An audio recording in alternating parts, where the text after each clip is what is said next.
आईने हिंदी के एक नए एपिसोड में आपका स्वागत है और इस वीडियो में हम पहले बात करने वाले हैं हिंदुस्तान एरोनॉटिक्स लिमिटेड चीफ की तरफ से जारी किए गए एक बयान को लेकर आई रिपोर्ट से। एचएएल चीफ ने ये कंफर्म कर दिया है कि इंडियन एयरफोर्स और हिंदुस्तान एरोनॉटिक्स लिमिटेड के बीच में एक आम सहमति बनी है और ये आम सहमति है 12 की संख्या में यशस, जो कि हमारा इंटरमीडिएट जेट ट्रेनर है, इसको लीज पे लेने की। ये अनाउंसमेंट काफ़ी महत्वपूर्ण है क्योंकि इसमें कहा गया है कि इंडियन एयरफोर्स यशस स्टेज 2 ट्रेनर को इवैल्यूएशन पर्पस के लिए यूज़ करना चाहती है और देखना चाहती है कि इसमें और क्या क्या सुधार किए जा सकते हैं। एचएएल ने कहा कि हम इंडियन एयरफोर्स के साथ पूरी तरीके से कमिटेड हैं और हम उनका हर प्रकार से सहयोग करने के लिए तैयार हैं। एचएएल चीफ ने यह भी स्पष्ट कर दिया कि ऑलरेडी जो एग्जिस्टिंग एयरफ्रेम है इसमें मॉडिफिकेशन शुरू कर दी गई है ताकि जो एडवांस स्पेसिफिकेशन है आईजेटी स्टेज 2 की उसको पूरा कर सकें, क्योंकि हमने एरो इंडिया 2025 में प्रदर्शित किया था। इस अपग्रेड में हमें बेसिकली ऑलरेडी अब ये कह लें कि इससे पहले जो अपग्रेड किए गए थे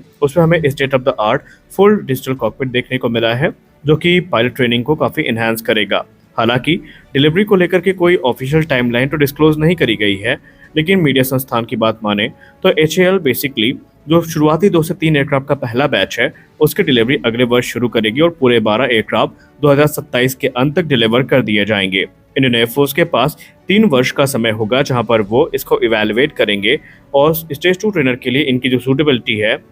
उसको इवैल्यूएट करने का काम किया जाएगा। कुछ रिपोर्ट्स ये भी इंगित करती हैं कि आने वाले भविष्य में यशस को एक मल्टी रोल कॉम्बैट एयरक्राफ्ट की भूमिका में भी हम लोग देख सकते हैं और हमने ऑलरेडी प्रीवियसली ये रिपोर्ट कवर की हुई है, जहाँ पर कुछ एचएएल के सोर्सेज ने कहा है कि वो एक्टिवली इस चीज़ को कंसीडर कर रहे हैं कि इनको हम जो कॉम्बैट रोल है उनमें भी यूज़ कर पाएंगे और एक्सपोर्ट के लिए भी इनका जो रास्ता है वो खुला होगा। बाकायदा इंडियन एयरफोर्स के लिए भी ये एक बड़ी बात होगी, क्योंकि पायलट को रियल वर्ल्ड कॉम्बैट सिनेरियो का एक्सपीरियंस स्टेज 2 ट्रेनर से ही होना शुरू हो जाएगा। फाइनली हमें जिस चीज़ का काफ़ी लंबे समय से इंतजार था उसको लेकर एक रिपोर्ट जीटीआरई ने पब्लिश करी है। हम सब ने कावेरी इंजन प्रोग्राम को काफ़ी ज़्यादा ट्रैक किया और हमने आपको ये भी बताया कि कैसे गोदरेज की तरफ से एक कावेरी इंजन जो है वो डिलीवर भी किया जा चुका है। लेकिन इसमें हमें एक स्ट्रेटेजिक मूव देखने को मिला है जहाँ पर इस डेवलपमेंट को फास्ट करने का एक यथासंभव प्रयास जीटीआरई की तरफ से किया गया है। मीडिया रिपोर्ट से इंगित करती है कि गैस टरबाइन रिसर्च एस्टैब्लिशमेंट, जो कि डीआरडीओ की एक प्रीमियर लैबोरेटरी है, इन्होंने एक प्रपोजल सबमिट किया है मिनिस्ट्री ऑफ डिफेंस के सामने। मिनिस्ट्री ऑफ डिफेंस को एक बार फिर से फ्लाइंग टेस्ट बेड के लिए आगाह किया गया है, लेकिन इस बार यह सिर्फ मौखिक नहीं है बल्कि एक written proposal ministry of defence के सामने रखा गया है, जहां पर 2 भारतीय वायुसेना के सुखोई 30 MKI फाइटर जेट को फ्लाइंग टेस्ट बेड के लिए मांगा गया है। जी हाँ, जीटीआरई ने सुखोई 30 MKI को as a flying test bed demand करी है। अगर हम सोर्सेस की बात माने तो इसके पीछे का उद्देश्य सिर्फ एक ही है कि कावेरी इंजन का जो इवैल्यूएशन है और क्रिटिकल इंजन जो कंपोनेंट्स हैं, सिस्टम है, इनका जो वैलिडेशन है ये सही समय पर हो पाए। यही गैस टरबाइन रिसर्च एस्टैब्लिशमेंट का एकमात्र उद्देश्य है और ऐसे में अगर ये प्रोग्राम तेज होता है तो आने वाले भविष्य में इसके सकारात्मक जो परिणाम है वो हमें देखने को मिल सकते हैं, क्योंकि कावेरी इंजन एक शुरुआत है। आप सबको पता है कि तेजस मार्क 2 और एमका के लिए भी हमें इंजन विकसित करने हैं और भी दूसरे इंजन प्रोग्राम है जिसके लिए हमें फ्लाइंग टेस्ट बेड की ज़रूरत पड़ेगी, लेकिन अनफॉर्चुनेटली हमारे पास कोई भी फ्लाइंग टेस्ट बेड नहीं है। हम अपने इंजन टेस्टिंग के लिए पूरी तरीके से रूस पर आश्रित हैं और आप अब ये बात भली भांति जानते हैं कि जब किसी देश के ऊपर ओवर डिपेंडेंसी होती है तो फिर वहाँ पर परिणाम जल्दी आए, ये सोचना भी बेईमानी है और यही चीज़ हमें रूस के साथ देखने को भी मिली है। यूँ तो रूस हमें हर प्रकार का सहयोग दे रहा है, लेकिन हम रूस के IL-76 पर पूरी तरीके से डिपेंडेंट है कावेरी इंजन के लिए और इसमें पैसा काफ़ी ज़्यादा लगता है, समय काफ़ी बर्बाद होता है और एक हमें छोटा सा ही टाइम इंटरवल मिलता है इंजन को टेस्ट करने के लिए, जो कि सफिशिएंट नहीं है। और इसी चीज़ को ध्यान में रख करके ये जो अप्रोच है ये काफ़ी महत्वपूर्ण मानी गई है, क्योंकि अगर हमें फ्लाइंग टेस्ट बेड मिल जाते हैं इंडिजिनसली तो इंजन टेस्टिंग हो गया, सर्टिफिकेशन हो गया, ये प्रोसेस काफ़ी फास्ट होगा और आत्मनिर्भरता को प्राप्त करने का हमारा जो लक्ष्य है वो काफ़ी ज़्यादा मजबूत होगा और आत्मनिर्भर भारत इनिशिएटिव को काफ़ी बल मिलेगा। गैस टरबाइन रिसर्च एस्टैब्लिशमेंट का जो प्रपोजल है इसमें 2 सुखोई 30 MKI की डिमांड करी गई है। इसके अलावा जो एडिशनल इंस्ट्रूमेंटेशन है जो कि फ्लाइंग टेस्ट बेड के लिए ज़रूरी है, इनकी मांग भी करी गई है ताकि हम इंडिजिनस इंजन कंपोनेंट्स को इवैल्यूएट कर सकें। सुखोई 30 MKI की बात करें तो ये twin engine multi role aircraft है जो कि इंडियन एयरफोर्स की सर्विस में है। इनफैक्ट आप इसे भारतीय वायुसेना की बैकबोन कह सकते हैं और इसे एक आइडियल प्लेटफॉर्म के तौर पर देखा गया है। लेकिन यहाँ पर हम आगे बढ़ें उससे पहले एक पुराना घटनाक्रम आपको याद दिलाना चाहेंगे कि इससे पहले भी 2010 के दशक में एक बार इस एयरक्राफ्ट की डिमांड हुई थी और उस समय भी जीटीआरई ने मिनिस्ट्री ऑफ डिफेंस के सामने यही डिमांड रखी थी। लेकिन फिर इनिशियल अध्ययन में ये पाया गया क्योंकि सुखोई 30 MKI की इंजन बे काफ़ी बड़ी हैं, इसमें कावेरी इंजन के डायमेंशन के इंजन को फिट करने के लिए हमें मेजर मॉडिफिकेशंस करनी पड़ती,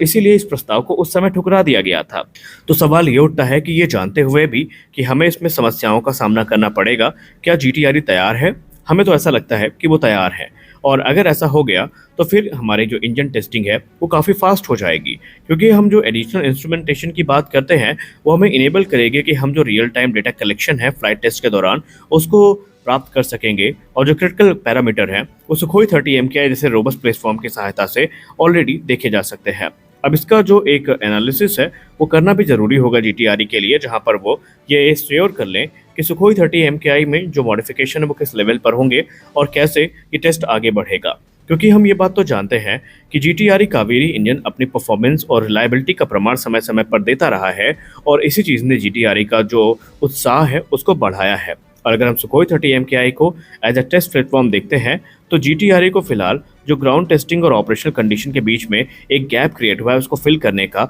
जो मौका है वो मिल जाएगा। अब यहाँ पर कुछ की एलिमेंट हैं जो कि जीटीआरई के प्रपोजल में सामने रखे गए हैं, और अगर हम उनकी कंपोनेंट की बात करें तो यहाँ पर बेसिकली जो क्रिटिकल पैरामीटर्स हैं उनको ध्यान में रखकर जीटीआरई ने ये प्रपोजल सामने रखा है। जीटीआरई का प्लान ये है कि फ्लाइंग टेस्ट बेड की सहायता से हम जो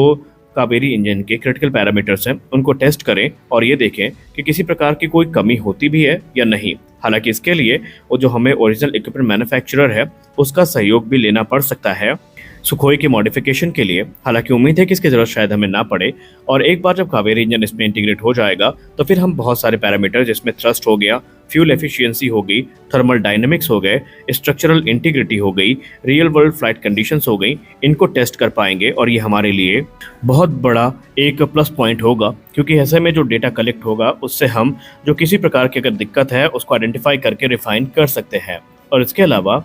क्योंकि सुखोई 30 MKI एक ट्विन इंजन एयरक्राफ्ट है, तो ऐसे में अगर किसी प्रकार का कैटास्ट्रॉफिक फेलियर आता है तो उसमें कंप्लीट डिस्ट्रक्शन का जो रिस्क है वो हमें देखने को नहीं मिलेगा। दूसरा इंजन सुखोई 30 MKI को पावर करता रहेगा। और सुखोई 30 MKI को लेकर के ये चीज़ जो सामने आई है इसमें बड़ा बेनिफिट ये होगा कि इसको फ्लाइंग टेस्ट बेड के तौर पर इस्तेमाल करने में जीटीआरई जो सर्टिफिकेशन प्रोसेस है उसको एक्सेलरेट कर पाएगी, और जीटीआरई की एक लंबी जो डिमांड थी वो भी पूरी हो जाएगी। जीटीआरई ने पहले भी कहा था, अभी तक हमने जो टेस्टिंग करी है वो एक IL-76 से करी है, जो कि एक